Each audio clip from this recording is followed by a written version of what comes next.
যেটা নামাজ পড়ে না তরিকতে বায়াত হইয়া এটা কি মানুষ না শয়তান? এই নামাজ ছাইরা দেয় কারা? মানুষ না শয়তান? তাইলে তরিকতের মানুষের জন্য নামাজ আসেনি? আছে। নিয়ামত ফরজ কয়টা? কথা কয় এক নম্বর ইয়ারফাউ আনহু বিকাল মাউত, মৃত্যুর যে যন্ত্রণা। আল্লাহ কয় যে এই ব্যক্তি ফজর, যোহর, আসর, মাগরিব, এশা পাঁচ ওয়াক্ত নামাজ নিয়মিতভাবে আদায় করিয়া চলবে, আল্লাহ পাক তার মৃত্যুর যে যন্ত্রণা এটা গোছায়া তার মৃত্যুর কষ্টটা একভাবে লাঘব করে দিবে। সন্তান মায়ের স্তনে মুখ লাগাইয়া দুধ খাইতে খাইতে যেমন ঘুমাইয়া যায়, পাঁচ ওয়াক্ত নামাজ পড়নেওয়ালার সামনে আজরাইল আসবে, আজরাইলের হাতে মুহাম্মদ লেখা থাকবে, ওই শব্দের দিকে তাকায়া তাকায়া মৃত্যুর কষ্ট না ভুইলা গিয়া আস্তে করে ঘুমাইয়া যাবে। তাইলে নামাজ দরকার আছে না নাই? যেটা পড়ে এটা দরকার না, যেটা পড়বে না এটা কয় না। এই ওয়াজের পরেও যারা নামাজ ছাইড়া দিব, বোঝা গেল তারার মতো বেত্তমিসার পৃথিবীতে এই নামাজ ছাড়া যাবে না। তাইলে এক নম্বর নিয়ামত কি? মৃত্যুর কোন যন্ত্রণা, মৃত্যুর কষ্টটা কেমন? মুসা নবীর নাম শুনছেননি? কথা হয় আপনাদের কষ্ট হয়? ফজর পর্যন্ত থাকতে হবে না? তো মুসা নবীর নাম শুনছেননি? এই বেটা আল্লাহরে ডাক দিয়া কয়, আল্লাহ মৃত্যুর কষ্টটা কেমন একটু জানাও। আল্লাহ কয় মৃত্যুর কষ্ট জানতে হইলে একটা বকরি নিয়ে আসো। একটা ছাগল সামনে নিয়ে গেছে, কয় ছাগলটারে চার পায়ে চারটা রশি লাগাও, চার পায়ে চারটা রশি লাগায়া কয় চারটা গাছের সাথে ঝুলাও। চারটা গাছের সাথে ঝুলাইছে, জবাই না করিয়া একটা ছাগলকে রশি লাগায়া ঝুলাইয়া চামড়া চুলাইলে যে রকম কষ্ট হয়, মানুষের মরাতে তার চেয়ে বেশি কষ্ট। সেই মৃত্যুর যন্ত্রণা আল্লাহ গোছায়া দিবে যদি বান্দারা নামাজ পড়ে। তাইলে নামাজ দরকার আছে না নাই? এই দরকার আছে না নাই? এইটা হলো একটা। দুই নম্বরে ওয়া আযাবাল কবর, কবরে আযাব আছে না নাই? কথা বলে না আছে। কবরের প্রথম আযাবটা কেমন? কয় কবরের প্রথম আযাবটা হলো কোরআন শরীফে আছে, আল্লাহকুমুত তাকাসুর হাত্তা যুরতুমুল মাকাবির কাল্লা সাউফা তা'লামুনা সুম্মা কাল্লা সাউফা তা'লামুন। সূরা এই আপনার তাকাসুরের মধ্যে কবরের আযাবের কথা আছে। তো কবরের আযাব কেমন? প্রথম আযাবটা হলো আপনারে আমারে যখন গোসল করায়া সাদা কাফন পরায়া সাতপীরের সাথে ফরজে কিফায়া জানাজার নামাজ আদায় করা চারজনে ধরাধরি করে খাটিয়া রাইগা বিসমিল্লাহি ওয়া আলা মিল্লাতে রাসূলিল্লাহ কইয়া কবরে শোয়া উপরে ছান্নি দিয়া মাটি দিয়া 40 কদম আসার পরে মুনকির নকির ফেরেশতা আসার আগে মাটিটা চতুর্দিকে একটা দৌড় দিব। ডাইনের মাটি ডাইনে, বামের মাটি বামে, সামনের মাটি সামনে, পিছনের মাটি পিছনের, নিচের মাটি নিচে, উপরের মাটি উপরের দিকে। চতুর্দিকের মাটিটা একটা দৌড় দিয়া 70 গজ ফাঁকা হইয়া যাবে। এই 70 গজ ফাঁকা হইয়া 70 গজ দূর থেকে এই মাটিগুলা চতুর্দিক থেকে এমন একটা দৌড় মারবে, আপনার বিজলি কত দ্রুত গতিতে চলে তার চেয়ে 1000 গুণ বেশিতে একটা দৌড় মাইরে আয়া এই লাশের উপরে একটা চাপ দিব। চাপ দেওয়ার পরে তার এক সাইডের আটটি ভাইয়া সুর মারিয়া আরেক দিকে ঢুকে যাবে। আর যারা নবীন তাদের কবরে নবী আইলে এই নবীওয়ালা কবরে কবর চাপ দিতে পারবে। আমার কথা কি বুঝে আসেনি? কথা কয় না। তাইলে আল্লাহ কয় ওয়া আযাবাল কবর, যিনি পাঁচ ওয়াক্ত নামাজ পড়বে তার কবরে আযাব হবে না। কেন হবে না? ওই নামাজি ব্যক্তির কবরে আমার নবী আইসা যাবে। 3 নম্বর নিয়ামত হলো ওয়ায়ুতি আল্লাহু বিয়ামিনিহি, কোরআনে আছে আসহাবুশ শিমাল আসহাবুল ইয়ামিন। কোরআন শরীফে আছে হাশরের ময়দানে আমলনামা দুই দিক থেকে আসবে, একটা ডাইন আর একটা বাম। কয় যারা নামাজ পড়বে তাদের আমলনামা আল্লাহ ডাইন হাতে দিবে। 4 নম্বর নিয়ামত ওয়ামুরু আলা সিরাতিকাল বার, 30,000 বছরের ফুলসেরাতের রাস্তাটা বিজলির চেয়ে দ্রুত গতিতে পার হয়ে যাবে। 5 নম্বর নিয়ামত হলো ওয়ায়ুদখিলুহুল জান্নাতা বিগাইরি হিসাব, যারা নবীরে মানিয়া আল্লাহরে মানিয়া মানার মতো মানিয়া যারা আল্লাহরে মানার মতো মানে নবীরে মানার মতো মানে নবীর বংশ মানে ওলি আল্লাহদের মানে বায়াতে রাসূল গ্রহণ করিয়া যারা কবর থেকে হাসরে উঠবে, আল্লাহ বলে তাদের কোনো হিসাব নেওয়া হবে না, বিনা হিসাবে তারা জান্নাতে যাবে। সুবহানাল্লাহ। তাইলে এই ওয়াজ দরকার আছে না নাই? আছে। কথা কয় না? আছে। আপনারা মনে করছেন মাসুম সাহেব ওয়াজ জানে না? না,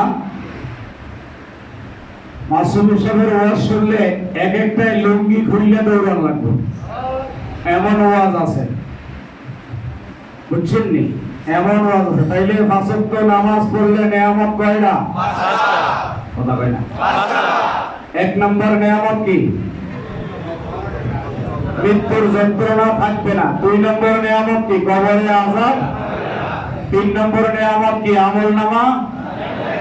4 নম্বর নিয়ামত কি? ফুলসিরাত বিজলির চেয়ে দ্রুত গতিতে পার। 5 নম্বর নিয়ামত কি? বিনা হিসাবে।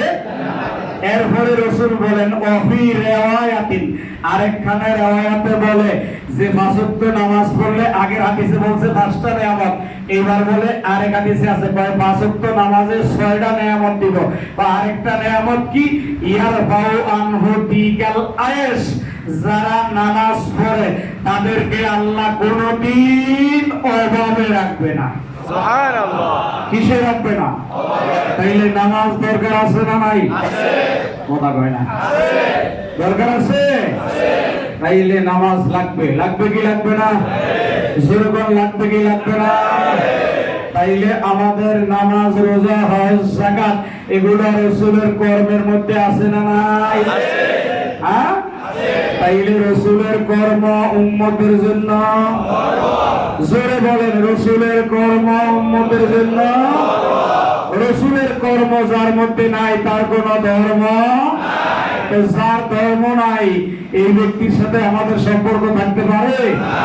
এই জন্য তরিকতওয়ালারা নামাজ পড়তে চাই কি চাই না? জোরে জোরে বলেন, হাত তুলে নামাজ চাই কি চাই না? রমজানের রোজা চাই কি চাই না? হজ ফরজ হলে হজ করতে চাই কিনা? যাকাত ফরজ হলে যাকাত দিতে চাই কিনা? দাড়ি টুপি জুব্বা পাগড়ি দরকার আছে না নাই? ওই কথা কইনা আছে না নাই? আমার নবীজি শুধু 5 ওয়াক্ত নামাজের কথা বলে নাই, সুন্নতের কথাও বলছে না? বলছে। কথা কইনা? বলছে। আমার নবীজি কয় মাগরিবের নামাজ পড়ার পরে 2 রাকাত সুন্নাত পড়ার পরে, এই মুসলমান শুনেন, খেয়াল করে শুনেন, মাগরিবের নামাজ পড়ার পরে 2 রাকাত সুন্নাত পড়ার পরে অতিরিক্ত যারা 6 রাকাত নফল নামাজ পড়বে, এই নামাজকে বলা হয় নামাজে আউয়াবিন, সালাতুল আউয়াবিন। মাগরিবের নামাজ 3 রাকাত পড়ার পরে 2 রাকাত সুন্নতে মুআক্কাদা, তারপরে অতিরিক্ত যারা 6 রাকাত সালাতুল আউয়াবিন নামাজ পড়বে, আমার নবী বলেন তার গুনাহ যদি সাগরের পানি হয়ে পানি পরিমাণ হয়, ওই 6 রাকাত নামাজের বরকতে আল্লাহ মাফ করে দিবে। এখন আবার আমাদের মতো জুরাইনের কিছু পণ্ডিত দাঁড়ায় কইবে মাসুম হুজুর, সাগর পরিমাণ গুনাহ যদি 6 রাকাতে মাফ হয়ে যায় তাইলে একদিন পড়লেই তো চলে, আরেকদিন পড়ার দরকার কি? আল্লাহ কয় না ওয়ালাল আখিরাতু খায়রুল লাকা মিনাল উলা, তোমার প্রথম জীবন থেকে শেষ জীবন উত্তম, প্রথম থেকে শেষ উত্তম, শুরু থেকে শেষ উত্তম। কয় কেমনে? কয় সাগর পরিমাণ, পাহাড় পরিমাণ, গোটা সৃষ্টির জগৎ পরিমাণ তোমার গুনাহ প্রথম 6 রাকাতেই যদি মাফ হয়ে যায়, এর পরের দিনে যদি মুহাব্বত নিয়ে 6 রাকাত পড়ো তাইলে আল্লাহ তোমারে ওলির মাকামে উঠাইয়া দিবে। সুবহানাল্লাহ। এইভাবে অলি হয়ে গেলে আর বললে কি হবে?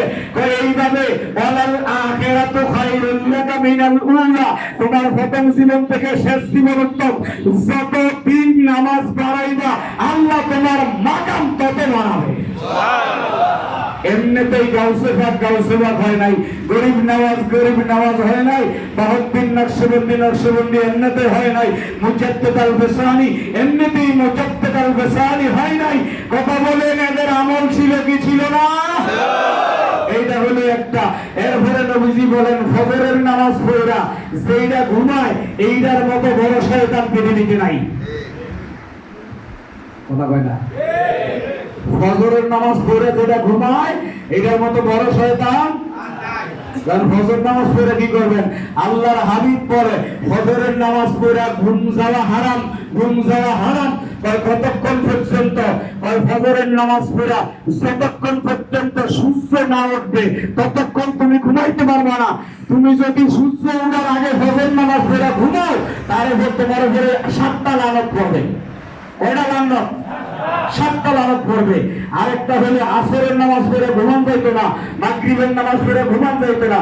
আল্লাহর রাসূল বলছে যারা আসর পড়ে ঘুমায় মাগরিব পর্যন্ত, আসরের পরে যারা ঘুমায় এদের সাথে দেখবেন যেইটা পড়লো বেশি ঘরের স্ত্রীর লগে ঝগড়া করে, বুঝবেন এটা আসর নামাজ পড়ে ঘুমায়। আল্লাহর রাসূলের কথা কি সত্য না মিথ্যা? আল্লাহ রাসূল বলেছে যেটি আসরের নামাজ পড়ে ঘুমায় এটার মাথা পাগল হয়ে যায়, এটা খালি বললে ঝগড়া করে। তাইলে আসর পড়ে ঘুমান কি হারাম? বলেন আসরের পরে ঘুমান কি?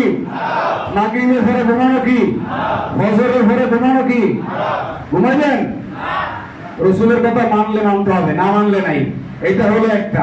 তাইলে রাসূল বলছেন যারা ফজর পড়ে ঘুমায় তাদের উপরে খোদার লানত, ফেরেশতার লানত, দুনিয়ার সৃষ্টি জগতের লানত, আমি নবী লানত দিলাম, আর ওলি আল্লাহদের লানত, গোটা সৃষ্টি জগতের একসাথে লানত যেটা ফজর পড়ে ঘুমাইব। তাইলে ফজরের পরে ঘুম নাই। কতক্ষণ পর্যন্ত? সূর্য ওঠা পর্যন্ত। সূর্য যখন উঠিয়া যাবে কেউ যদি 4 রাকাত ইশরাকের নামাজ পড়ে তাইলে আমার নবী বলেন ফজরের পরে সূর্য ওঠা পর্যন্ত বসে বসে তাসবিহ করবে। সূর্য উঠে গেলে 4 রাকাত ইশরাকের নামাজ যদি কেউ পড়ে কবুল হয়ে গেছে। এইরকম 2টা বড় হজ আর 2টা উমরার সওয়াব দেওয়া হবে। কথা কি বুঝে আসেনি? তাইলে শুধু আমাদের দেশে তো খালি ফরজটা পড়ে সুন্নতটা পড়ে দৌড়ায় আর খালি তাসবিহ লইয়া ঘুরে, এমন আসে না নাই? আরে মিয়া মাগরিবের নামাজের সুন্নতের পরে 6 রাকাত নামাজ পড়েন, 6 রাকাত করে পড়েন, 6 রাকাত না পড়েন অন্ততপক্ষে 2 রাকাত করে সুন্নতের পরে নফল পড়েন, ফরজের পরে সূর্য ওঠার পরে 2 রাকাত নাইলে পড়েন। যত পড়বেন তত মাকাম বাড়বে, যত পড়বেন তত মাকাম বাড়বে। এই সিজদার ব্যাপারে আল্লাহ বলেন ওয়াসজুদ ওয়াক্তারিব, বান্দা সিজদা দিতে দেরি হয় আমি আল্লাহ 2 পাও তার কপালে ঠেকাইতে দেরি করি না। তাইলে নামাজ দরকার আছে না নাই? হ্যাঁ, কারা কারা পড়বেন নামাজ? দেখি তো আপনি না দেবে আপনি এখন নামাজ কারা কারা পড়বেন? হ্যাঁ পড়বেন? অনেকে আছে মসজিদে বসে তারপরেও পড়বে না। যেইটাই নামাজ না পড়বে ওর উপরে সমস্ত খোদার গজব নাজিল হোক, খোদার গজব ওর উপরে নাজিল হোক। ওই রিকশার তলে পড়ে হাত পা ভাঙ্গে সুমার হয়ে যাক, গাড়ির তলে পড়ে মাথা শেষে মারা। আমার নবীর শরীয়ত সেইটা ছেড়ে দিবে ওই মহিলাটা রিকশার তলে পড়া। এটা আমি মসজিদে দাঁড়ায় বললাম আল্লাহ কারবালার হুসাইনের রক্তের সদকা দিয়া, হুসাইনের রক্তের উসিলা দিয়া বললাম আজকে থেকে যাইরা ফরজ নামাজ ছাইরা দিবে ওরে তুমি ছাইরো না, ওরে রিকশা গাড়ির তলে মারায়া সুরবাই করে দিও। এই ঘটনা হুসাইনের রক্তের বদলে তুমি কবুল করো আল্লাহ। নামাজ ছাড়া যাবে না, নামাজ ছাড়া যাবে না, নামাজ ছাড়া যাবে না। এই নামাজের জন্য আমার রাসূল কষ্ট করেছেন। রাসূলের পাক বুখারী শরীফের হাদিসের মধ্যে আছে, কি আছে? রাসূলের পাক সিজদায় আধা ঘন্টা, 1 ঘন্টা, 2 ঘন্টা, 3 ঘন্টা, 4 ঘন্টা, 5 ঘন্টা হয়ে গেছে সিজদায় পড়ে রয়েছে। আম্মা জান আয়েশা সিদ্দিকা মনে করছে রাসূল ইন্তেকাল হয়ে গেছে, পায়ের মধ্যে লড়া দিছে।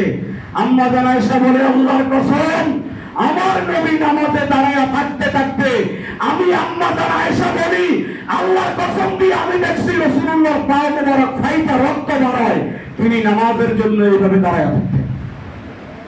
রাসূল নামাজের জন্য কষ্ট করেছে, আর আপনি নামাজ ছেড়ে দিবেন, এটা হতে পারে না। এই জন্য শবে বরাতের রাতের উসিলায় আল্লাহ সকলকে নামাজি বানায়, একবার বলেন আমিন। এই পাঁচওয়াক্ত নামাজ দরকার আছে না নাই? এবার হাত তুলা দেখান, দুই হাত। এই নামাজ দরকার আছে না নাই? এই তরিকত ওয়ালারা পাঁচওয়াক্ত নামাজ লাগবে কি লাগবে না? নারে তাকবীর, নারে রিসালাত, নারে হায়দারি। এই নামাজ ছাড়বেন? নামাজ পড়বেন। এবং যারা পাঁচ ওয়াক্ত নামাজ আগের থেকেই পড়েন তাদেরকে বলবো, আপনারা মাগরিবের নামাজের পরে সুন্নতের পরে নফল নামাজও পড়েন। এই নফলের দাম অনেক বেশি। হুজুররা যে ওয়াজ করে অর্ধেককে হাদিসের, এই হুজুরটাও দায়ী, এই হুজুররাও দায়ী। অর্ধেক অর্ধেক হাদিস শোনায় মানুষকে গোমরা করেছে।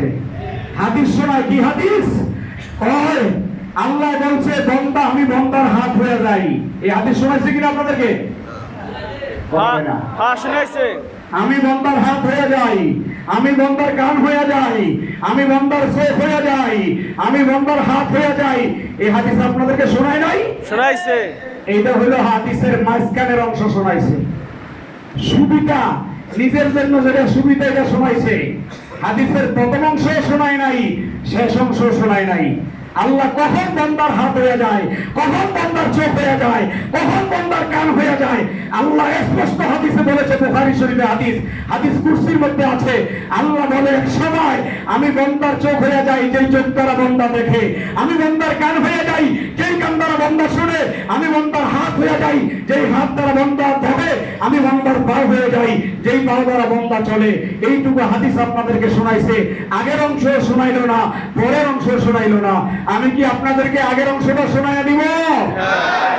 হ্যাঁ, মাঝখানের হাদিস শোনাইয়া দেয় আপনাদেরকে গুমরা করে।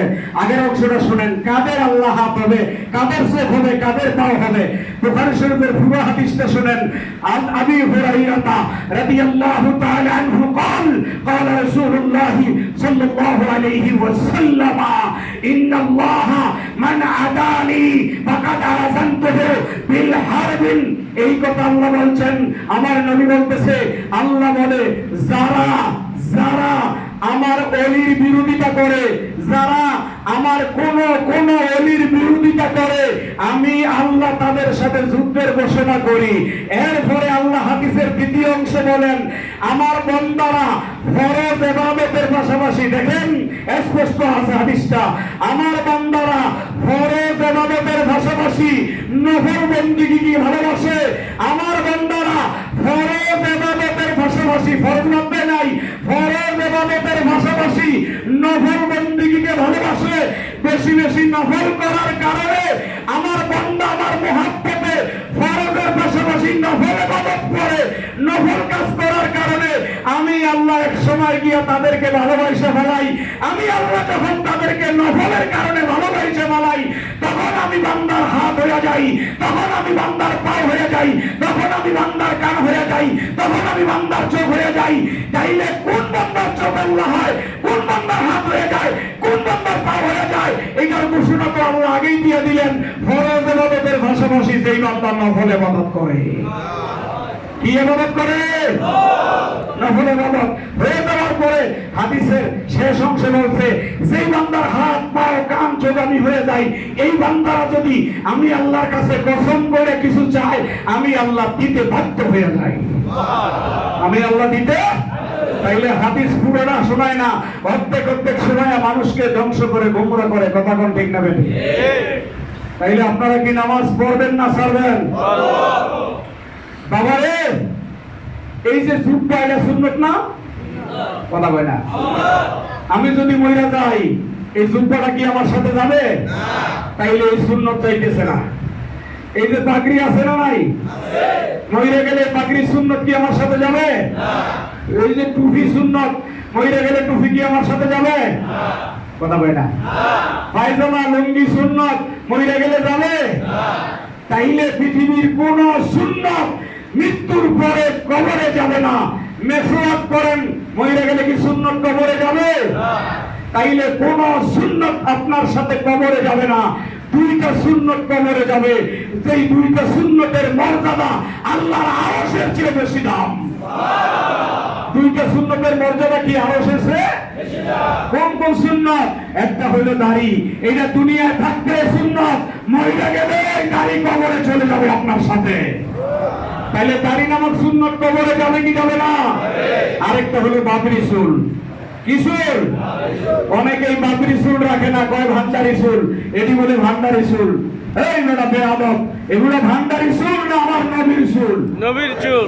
মনে রাখবেন, বাবরি চুল যারা রাখে, বাবরি চুল যারা রাখে, এই বাবরি চুলের বরকতে, এই বাবরি চুলের বরকতে আল্লাহ হাজার হাজার গুনাহ মাফ করে দেয়। বড় চুল রাখা এটা সুন্নত, এটা ছোট বড় সুন্নত না, সমস্ত সুন্নতের চেয়ে বড়। পৃথিবীতে যত সুন্নত আছে সমস্ত সুন্নত এক পাল্লায় দিলে যত ওজন হবে, আমার নবীর বাবরি চুলের সুন্নত এক পাল্লায় দিলে তার চেয়ে কোটি গুণ বেশি ওজন হবে। এই জন্য বাবরি চুল, আমার নবী বলেছেন যারা বাবরি চুল রাইখা রাস্তা দিয়ে হাইটা যায়, আল্লাহ ফেরেশতাদেরকে ডাক দিয়া কয়, ও ফেরেশতারা তাকায়া দেখ, এই যে বড় বড় বাবরি চুল রাখছে, এইটারে কার মতো দেখা যায়? ফেরেশতারা কয়, আল্লাহ এটা হুসাইনের মতো দেখা যায়। কয় কার মতো দেখা যায়? কয় ইমাম হাসানের মতো দেখা যায়। কয় কার মতো দেখা যায়? কয় এটা আলীর মতো দেখা যায়। কার মতো দেখা যায়? কয় এটা আলে বাইতের সদস্যদের মতো দেখা যায়। আল্লাহ কয়, তোরা আজকে বাবরি চুল দেখা আমার হুসাইনের মতো বললি, আমি এদেরকে হুসাইনের কদমে জান্নাতে দিব। বাবরি চুলের এত মর্যাদা, আর আপনি চুল রাখতে পারেন না, আপনারা মাথায় কামড়ায়, ছাগলে কামড়ায়, ঘোড়ায় কামড়ায়, বাবরি চুল রাখতে পারেন না, দাড়ি রাখতে পারেন না। এই দুইটা সুন্নতের মর্যাদা এত বেশি। বাবরি চুলের অনেক ফজিলত, অনেক ফজাইল। আমার নবী বলেছেন, একটা মানুষ আদম থেকে শুরু করিয়া কিয়ামত পর্যন্ত বندگی করলে যে সওয়াব পাবে, বাবরি চুল রাখলে তার চেয়ে বেশি সওয়াব পাবে। এই বাবরি চুলের গুরুত্ব, বড় চুলের গুরুত্ব এত বেশি। আর আপনি পারেন না চুল রাখতে, আপনারা ছাগলে কামড়ায়, দাড়ি রাখতে পারেন না, আপনারা কুকুরে কামড়ায়। এই জন্য দুইটা সুন্নত হচ্ছে গুরুত্বপূর্ণ সুন্নত, রাখা দরকার আছে না নাই? কথা বলেন না কা? আল্লাহ আমাদেরকে কবুল করুক, বলা আমিন। এখন সালাতুত তাসবিহ নামাজ হবে, নামাজের পরে আপনারা ফজর পর্যন্ত থাকবেন। ফজরের পরে ইনশাআল্লাহুল আজিজ মিলাদ সংক্ষেপ হবে, মুনাজাত হয়ে যাবে। এই নামাজ আপনারা যেহেতু জামাতের সাথে পড়বেন, যেই জায়গায়